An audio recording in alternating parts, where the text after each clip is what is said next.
trying to figure out where do I take inspiration from to deal with this situation, right? So imagine 200 years ago, Reb Mordechai of Chernobyl and the Rebbe of Ruzhin are sitting in that situation, and he's like trying to like bring from his weekly inspiration of the Parashat Shavua, how do I help this woman? And what comes into his head is that passage, and it connects him to this story, right? This story comes up. Rav Shlomo used to say many times, it would be like, if a story comes up in my head, I have to tell it because somebody must hear it today in this crowd, right? So he actually used to learn Torah that way too. He would just open up his book and would like wherever my eyes would fall, that's where he would learn, right? So I took that into my life, and like we're not whatever sitting in yeshiva 24/7, right? So it's like we have the few minutes, we open up, we get some inspiration, and we move on with real life, right? So actually, there's a beautiful story how his eyes actually fell on a phone number. He opened up the book to read and learn for a few moments, and his eyes fell on a phone number. So he called up that number, and he was like, not, and it wasn't answering. And finally, the person answered, and he said, "Who's that?" And he said, "Shlomo." He said, "Shlomo, what are you calling about? Like, I must have seen you maybe once at a concert 20,000 years ago, right?" And he was like, "I don't know, I just thought of you, right? And I thought I would call and say hi." And he was like, "Do you know that I was standing with a rope on my head now and on my neck?" And I was like, "Who's that dude who's not stopping to call? I must answer the phone once more in my life."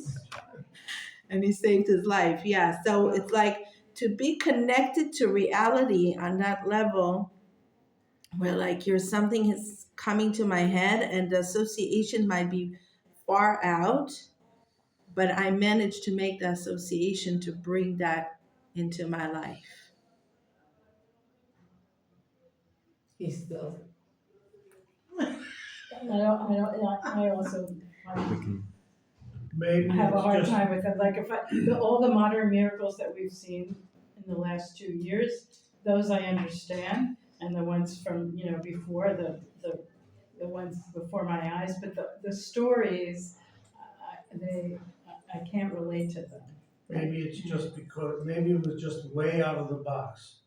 Where like this woman and this man thought nothing's gonna happen for them good, so they told them a story way out of the box. Absurd. Yeah, to let them know that, you know. That's another thing. I think it's a humoristic way of it. Right. Which brings me to thought that it's like a humoristic kind of thing. It's so way out that it brings in a measure of humor into the situation. Which is very Jewish. And when you release the tension, absurdity of that connects to. yeah, when you're like, you tell the story, you take your weight, your thoughts of your own tension, which is my wife is in labor and is not giving birth. And you're like, what a story. Oh my gosh, where did you come up with that story from, right?